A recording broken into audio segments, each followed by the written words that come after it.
মোচার finger fry গুলো যে এত সুন্দর দেখতে হয় কেউ না দেখলে কিন্তু বিশ্বাস করতেই পারবে না।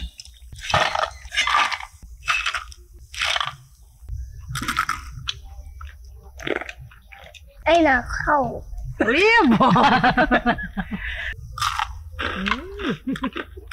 নমস্কার বন্ধুরা, আমি সাবিত্রী। ভিল স্টোরি চ্যানেলে সবাইকে স্বাগত জানিয়ে প্রতিদিনের মতো আবারও চলে এলাম রান্নাঘরে। আর আজকে দেখো দুটো পাকা কলার মোচা নিয়েছি। আর এই মোচা দুটো কিন্তু একদম নতুন ধরনের একটা রেসিপি শেয়ার করব, যেটার নাম হলো মোচার ফিঙ্গার ফ্রাই। দেখতে যেমন সুন্দর, খেতেও দারুণ সুস্বাদু হয়। আর এই শীতের সন্ধ্যে তো একদম জমে যাবে। তো চলো শুরু থেকে শেষ অবধি ভিডিওটা দেখো, আশা করি তোমাদেরও ভালো লাগবে।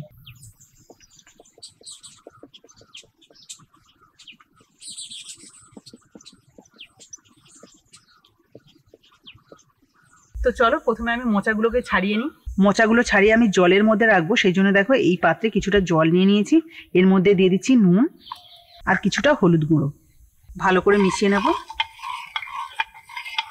এবার আমি মোচাগুলো ছাড়াবো, তার জন্য কিন্তু হাতে একটুখানি আগে থেকে তেল আর নুন মেখে নিয়েছি, যাতে কালো না হয়ে যায় হাতটা।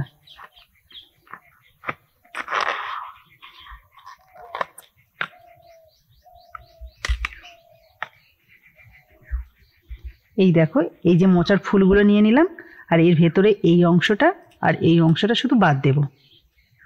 মোচার এই ফিঙ্গার ফ্রাইটা কিন্তু খুব তাড়াতাড়ি বানানো যায়, কোনো কাটার ঝামেলা নেই, শুধু একটুখানি এইভাবে মোচার ফুলগুলোকে ছাড়িয়ে নেওয়া।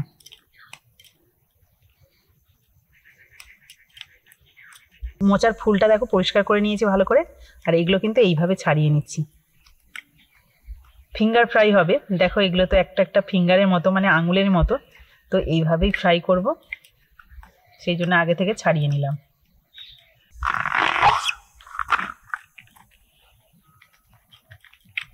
মোচার যে কটা রেসিপি আমরা বানাই সচরাচর, তার থেকে কিন্তু এই রেসিপিটা খুবই সহজ আর খেতেও কিন্তু দারুণ লাগে।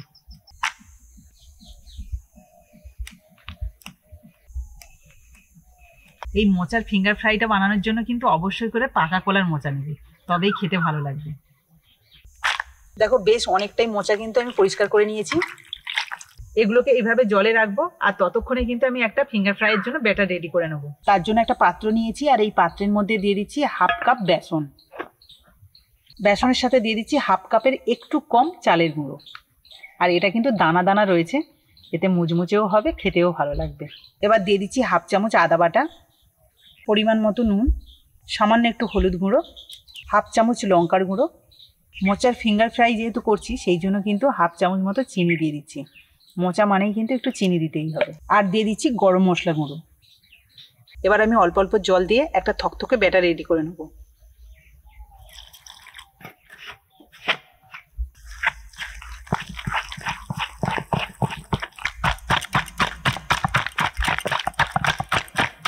বেশ ভালো করে ফেটিয়ে নিলাম, আর ব্যাটারের থিকনেসটা দেখো, এই যে একদম থকথকে করে বানালাম। উনুন ধরিয়ে নিয়েছি, এবার একটা কড়া বসিয়ে দিলাম। কড়া গরম হয়ে গেছে, কড়াইতে দিয়ে দিচ্ছি সাদা তেল। ওদিকে কড়াইতে তেলটা প্রায় গরম হয়ে এসছে, আর এদিকে যে নুন আর হলুদ জলে মোচাগুলো ভিজিয়ে রেখেছিলাম, এবার আমি ভালো করে জলটা ঝারিয়ে নেব।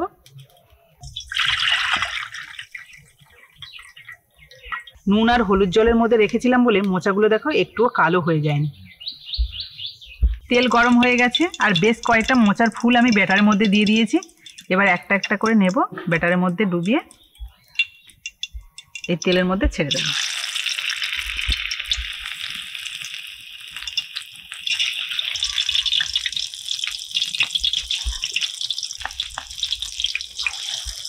তেলে দেওয়ার কয়েক সেকেন্ড পরেই কিন্তু ভেসে উঠছে কি সুন্দর। কয়েকটা ছেড়েছি, এবার নেড়ে ছেড়ে নেব। কি সুন্দর ফুলে উঠেছে দেখো।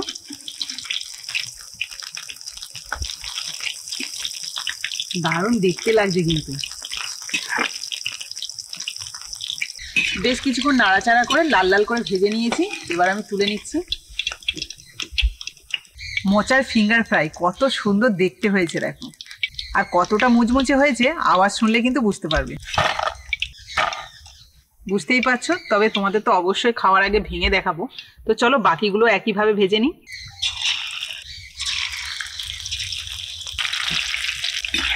এগুলো কিন্তু একসাথে অনেকগুলোই দেওয়া যায়।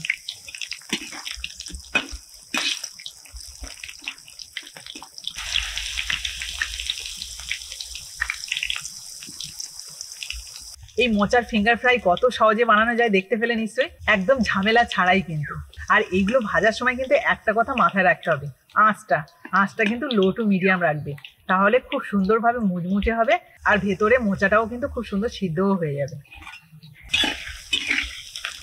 দেখো কড়াইগুলোও বেশ ভালো করে ভেজে নিয়েছি, এগুলোও তুলে নেব।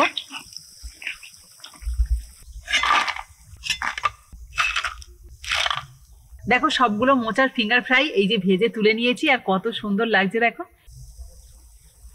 আর যেহেতু টমেটো কেচাপের সাথে খাবো সেই জন্য কিন্তু এই দেখো সাইডে টমেটো কেচাপও নিয়ে নিয়েছি, আর কুট্টুসে চলে এসছে।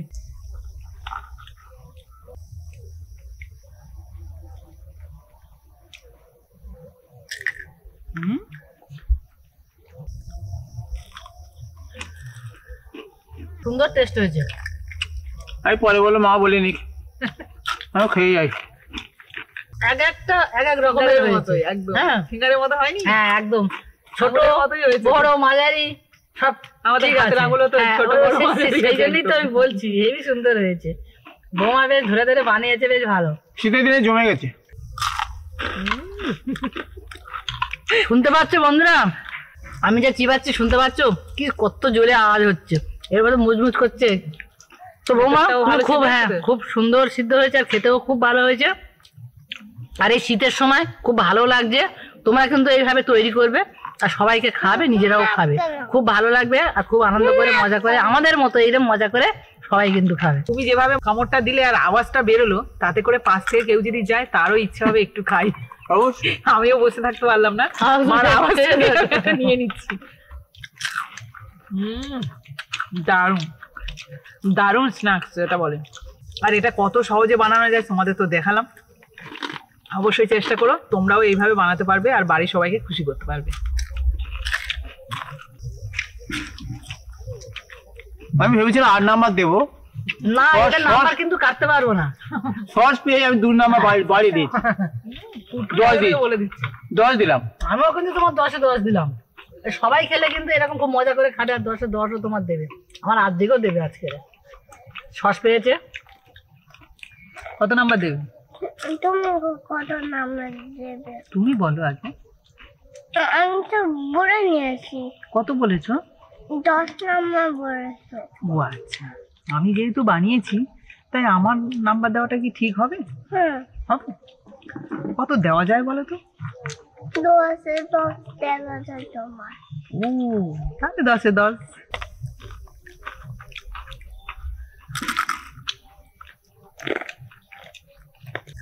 এই না খাও। মুখরোচক খাওয়া, যত খাচ্ছি মনে হচ্ছে আরো খাই। এই শীতের সময় মেনলি তো সেই জন্য বেশি ভালো লাগছে জানো। আর ভেতরে যে ফুল মোচার ফুলটা রয়েছে না, সেটাও বেশ ভালোভাবে সিদ্ধ হয়ে গেছে, মনেই হচ্ছে না যে এর মধ্যে মোচার ফুল না। রয়েছে। তো বন্ধুরা আজকের এই রেসিপিটা আশা করি তোমাদেরও ভালো লেগেছে। আর ভালো যদি লাগে তাহলে প্লিজ একটা লাইক করে দিও, আর বন্ধুদের সাথে প্রচুর প্রচুর শেয়ার করো ভিডিওটা, যাতে সবাই দেখতে পায়। যারা ইউটিউব থেকে দেখছো তারা ইউটিউব চ্যানেলটা সাবস্ক্রাইব করে দিও, আর যারা ফেসবুক থেকে দেখছো তারা ফেসবুক পেজটাকে ফলো করে দিও। তো আজকের মতো টাটা, পরের দিন আসবো আবার একটা নতুন ভিডিও নিয়ে। ততক্ষণে ভালো থেকো, সুস্থ থেকো। টাটা বন্ধুরা, ভালো থাকো, সুস্থ টাটা। থাকো, বৌমার পাশে থাকো। Thank you.